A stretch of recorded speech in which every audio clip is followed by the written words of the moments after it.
तुम्हें अपना कर्म कर्तव्य करने का अधिकार है, किंतु कर्म के फलों के तुम अधिकारी नहीं हो। तुम न तो कभी अपने आप को अपने कर्मों के फलों का कारण मानो, न ही कर्म न करने में कभी आसक्त हो। तात्पर्य यहाँ पर तीन विचारणीय बातें हैं। कर्म स्वधर्म विकर्म तथा अकर्म। कर्म स्वधर्म वे कार्य हैं जिनका आदेश प्रकृति के गुणों के रूप में प्राप्त किया जाता है।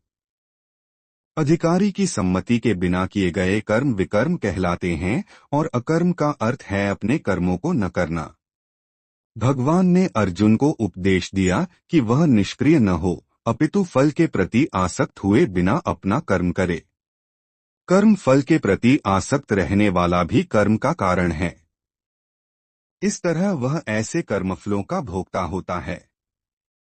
जहाँ तक निर्धारित कर्मों का संबंध है, वे तीन उपश्रेणियों के हो सकते हैं, यथा नित्य कर्म, आपातकालीन कर्म तथा इच्छित कर्म। नित्य कर्म फल की इच्छा बिना शास्त्रों के निर्देशानुसार सतोगुण में रहकर किए जाते हैं। फल युक्त कर्म बंधन के कारण बनते हैं, अतः ऐसे कर्म अशुभ हैं।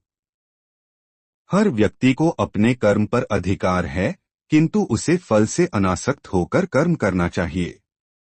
ऐसे निष्काम कर्म निस्संदेह मुक्ति पथ की ओर ले जाने वाले हैं।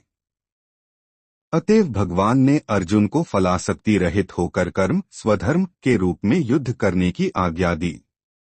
उसका युद्ध विमुख होना आसक्ति का दूसरा पहलू है। ऐसी आसक्ति से कभी मुक्ति पथ की प्राप्ति नहीं हो पाती।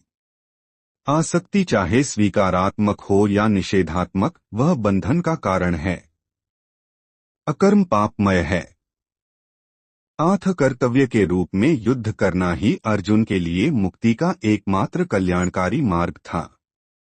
योगस्थः कुरु कर्माणि संगं त्यक्त्वा धनंजय सिद्धय सिद्धयोः समो भूत्वा समत्व योग उच्यते। 48 योगस्थः संभाव होकर कुरु करो कर्माणि अपने कर्म संगम आसक्ति को त्यक्त्वा त्याग कर धनंजय हे अर्जुन सिद्ध्य सिद्धयोः सफलता तथा विफलता में समः संभाव भूत्वा होकर समत्वम समता योग योग उच्यते कहा जाता है।